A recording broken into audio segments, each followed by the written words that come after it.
It is only blood that can pay the price of freedom.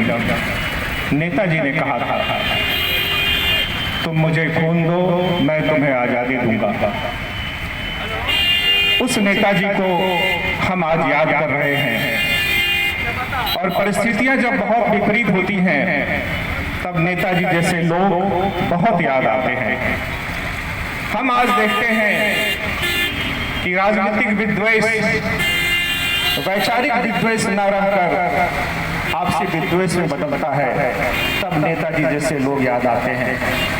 जब Gandhi Irwin समझौता हुआ था, नेताजी गांधी इरविन समझौता से इत्तेफाक नहीं रखते थे, उनका विरोध था।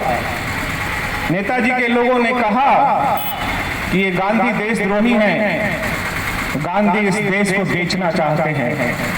नेताजी ने कहा था कि गांधी इरविन समझौते से मैं खुश नहीं हूं, लेकिन इस समझौता के करने वालों के देशभक्ति पर कोई सवाल नहीं उठ सकता, कोई प्रश्न चिन्ह नहीं लगा सकता। ये थे नेताजी। जब नेताजी कांग्रेस प्रेसिडेंट का चुनाव जीते तो गांधी जी ने कहा कि पट्टाभी सीतारामैया की हार गांधी की हार है।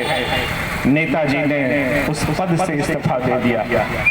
वे गांधी का बहुत आदर करते थे, इसीलिए आजाद हिंद फौज में गांधी ब्रिगेड और नेहरू ब्रिगेड हुआ करता था। ये वैचारिक मतभेद का दौर था, लेकिन देश को आजाद करना था तो नेताजी ने सबको साथ लेकर चलने का काम किया। ये तमाम राजनीतिज्ञों को सीखने की जरूरत है। युवाओं के लिए गांधी जी का संदेश था कि हम अहिंसा से इस देश को जीतेंगे।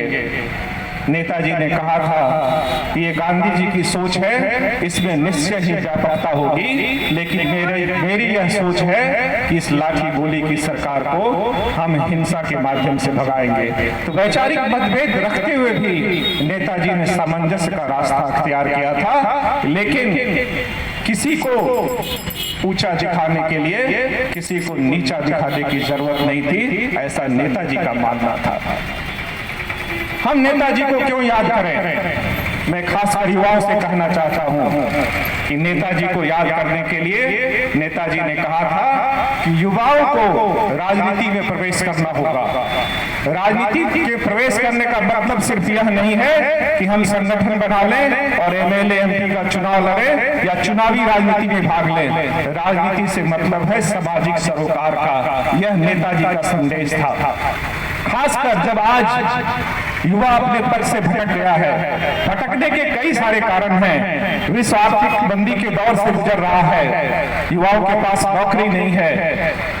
उस परिस्थिति में नेताजी का दो संदेश था, एक सामाजिक संदेश था और एक आर्थिक संदेश था। नेताजी ने कहा कि ए युवा, अगर तुम्हारे पास रोजगार नहीं है, तुम्हारे पास भविष्य की चिंता नहीं है, तो तुम भविष्य के लिए सोचो और अपने सामाजिक और आर्थिक दायित्व का निर्वाह करो, और उस दायित्व का निर्वाह करने के लिए पद से भटको मत, पद से संघर्ष करो। और यह आज के युवाओं के लिए बहुत ही समीचीन है। मैं देखता हूं कि आज के युवा अपने पद से भटक जाते हैं, नशा के शिकार हो जाते हैं। मेरा उन युवाओं से आग्रह है कि अपने दिल में नेताजी को बसाओ, तो तुम पद से भटकोगे नहीं।